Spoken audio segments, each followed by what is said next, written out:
میرے بھائیوں، آج 27واں دن ہے، فلسطین میں ہماری ماؤں بہنوں کے اوپر بمباری کی جا رہی ہے۔ میرے بھائیوں، آج 27واں دن ہے کہ ہمارے فلسطین میں ماؤں بہنوں کی تعداد 8000 ہو گئی ہے۔ میرے بھائیوں، آج 27واں دن ہے کہ ہمارے 3000 بچوں کو شہید کیا جا رہا ہے۔ میرے بھائیوں، آج 27 دن ہو چکے ہیں کہ میری اور آپ کی غیرت للکاری نہیں ہے۔ میرے بھائیوں، یہ پیغام، یہ جو آج بات ہم لے کے آئے ہیں اور آج بے بس ہو کے آپ کے پاس آئے ہیں، اس کی وجہ یہی ہے کہ ہمارا پیغام ان لوگوں تک جا پہنچے جو اس چیز کو روک سکتے ہیں، جو جہاد کو عام کر سکتے ہیں۔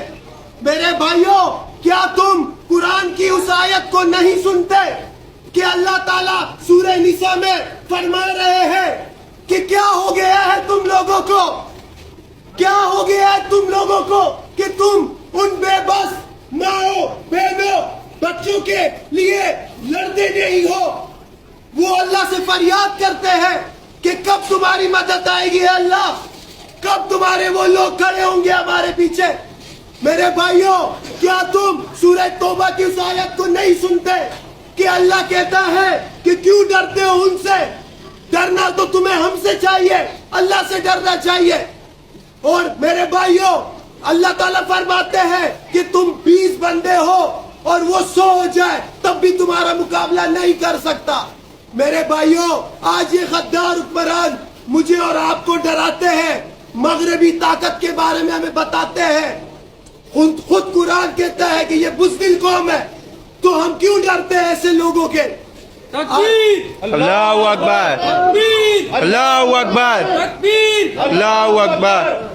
میرے بھائیوں، آج ہم اپنے گھروں میں آرام سے چین سے کھا رہے، پی رہے، سو رہے اور مسلسل زندگی کی آغاز اسی طرح ہی کر رہے بے مقصد۔ میرے بھائیوں، ہمیں اپنی زندگی کو اسلام کے نقش قدم پر گزارنا چاہیے، ہمیں شریعت کو عام کرنا چاہیے۔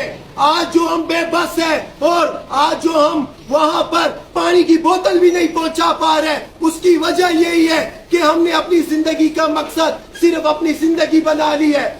آج ہم لوگ ان ماؤں بہنوں کے لیے اس وجہ سے نہیں نکلتے کیونکہ جہاد کو ہم نے عام نہیں کیا، کیونکہ جہاد کو ہم نے ایک دہشت گردی کا لفظ دے دیا۔ میرے بھائیوں، یہ جہاد مجھ پر، آپ پر، ہر مسلم افواج پر، ہر مرد پر فرض ہو چکا ہے۔ میرے بھائیوں، آج فرض العین ہو چکا ہے یہ چیز۔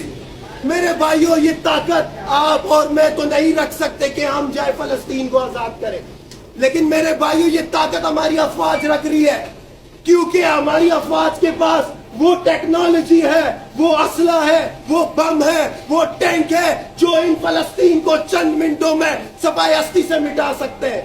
تو میرے بھائیوں، ہم اپنے ان افواج تک یہ آواز کیوں نہیں پہنچاتے؟ وہ افواج بھی تو ہم سے ہے، کوئی اور مخلوق تو نہیں ہے، وہ ہمارے گھروں سے ہے، وہی جنرل، وہی فوجی، وہی سپاہی ہمارے گھروں سے۔ ہم کیوں نہیں وہاں تک جاتے، ان کو یہ کہتے ہیں کہ تم کیوں بیٹھے ہو، تم اپنی بیرکوں میں کیوں بیٹھے ہو، تم کیوں نہیں نکلتے ان مظلوم مسلمانوں کے لیے؟ تو میرے بھائیوں، ہمارا بس یہاں آنے کا ایک ہی مطالبہ ہے کہ ہم ان افواج کو یہ مطالبہ کریں کہ وہ جہاد کے لیے روانہ ہو، وہ اس اسلام کو کونے کونے تک پہنچائے۔ اور میرے بھائیوں، ایک اور بات آپ کے سب کے ذہنوں میں لانا چاہتا ہوں۔ میرے بھائیوں، آج جو اسلام ہے وہ اجنبی بن چکا ہے، آج اسلام ہم سے دور ہو چکا ہے۔ اس کی وجہ یہی ہے کہ میں نے اور آپ نے اس کے لیے کوئی محنت نہیں کی۔ میرے بھائیوں، آج اسلامی نظام نہ ہونے کی وجہ سے ہم سب یتیم ہو چکے ہیں۔ آج اس وجہ سے ہم کفار کو طاقتور سمجھ رہے کیونکہ ہم اسلام کو چھوڑ چکے۔ اس شریعت کو دوبارہ سے نافذ کرنے کی ضرورت ہے، اسلام کو دوبارہ سے نافذ کرنے کی ضرورت ہے۔ میرے بھائیوں، اس کے لیے مجھے بھی آپ کو بھی محنت کرنی چاہیے کہ اسلام کا نظام ہم نافذ کریں اور افواج تک یہ پیغام پہنچائے کہ وہ ہمارے فلسطین ماؤں بہنوں کو ان کے اسرائیل کے ظلم سے نجات پا سکے۔ جزاک اللہ خیر۔ السلام علیکم ورحمۃ اللہ۔